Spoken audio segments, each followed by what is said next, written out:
Capitalism is the new game from Economics Interactive. It's an asymmetrical class-based strategy game, the sequel to the massively successful but critically panned Feudalism. In Capitalism, players engage in class warfare to seize control over the means of production, a mysterious resource that allows the class which possesses it to control industry and the products of industry. Whichever class manages to remain in control of the means of production wins. Capitalism started off pretty promising, but over the course of the campaign it really started to drag for me. I found myself wishing I was playing a different game.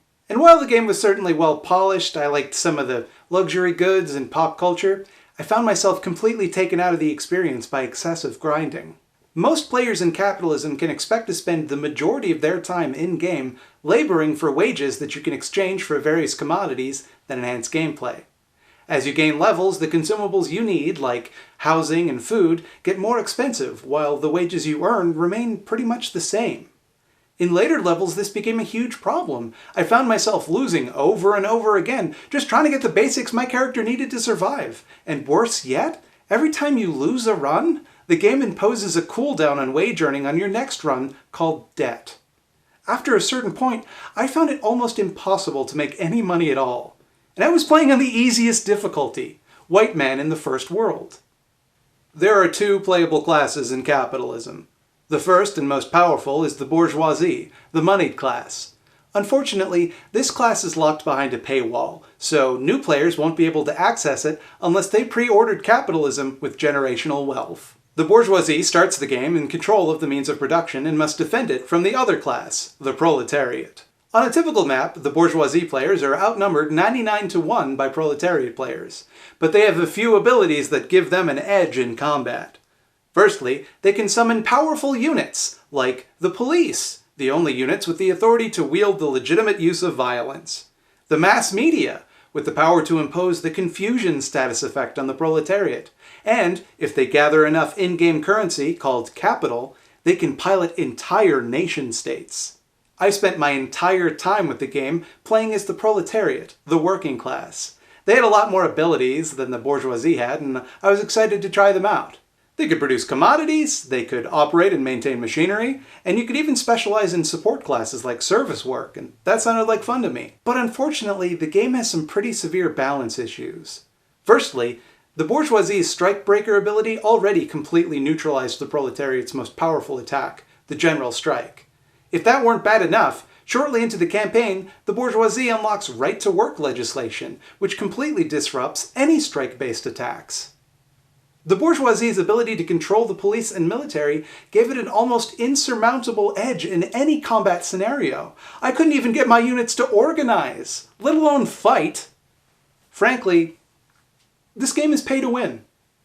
The proletariat is supposed to have an ability called class consciousness that lets them pool their HP, health points, and LP, labor power, but during my entire time with the game, I couldn't get it to work even once. I got close a few times, but then the bourgeoisie players just spammed a bullshit status effect called false consciousness that completely blinded my character. Now to be clear, the bourgeoisie class is weak to cutting damage, but good luck getting any of your units close enough to do any. And look, I know what you're going to say. You're going to say, get good, noob.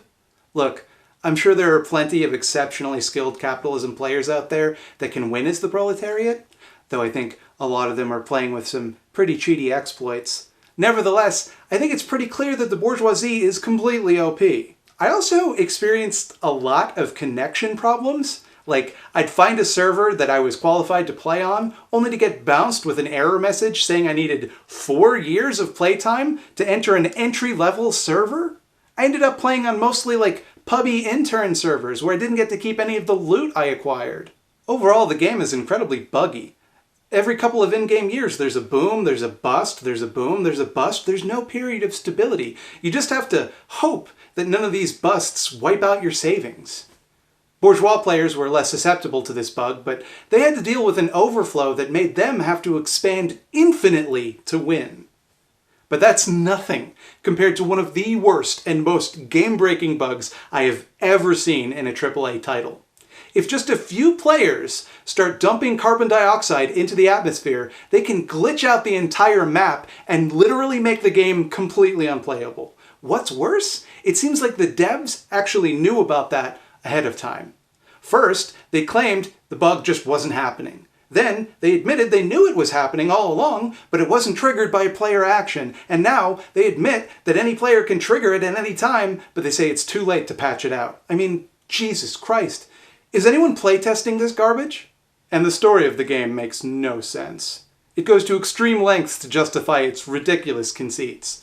You're telling me that an entire planet full of people are going to fight 2 world wars to prop up this bullshit? Come on, give me a break. And oh my god, the endless colonialism and imperialism. Yeah, I get it. You're so grimdark. It's so real and gritty. Send that shit back to the 90s.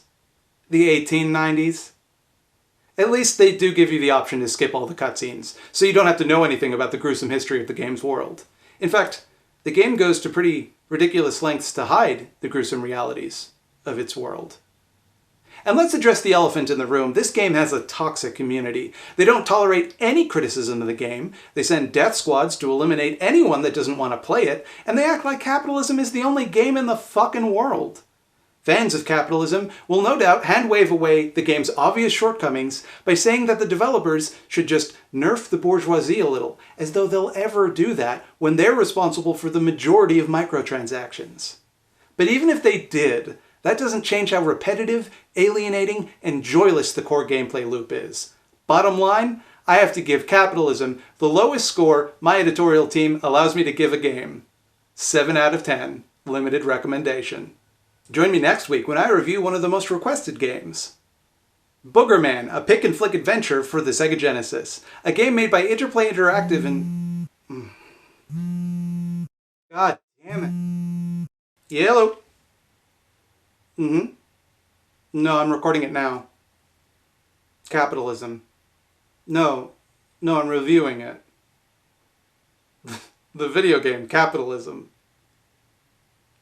What? No, that's not right. Oh my god.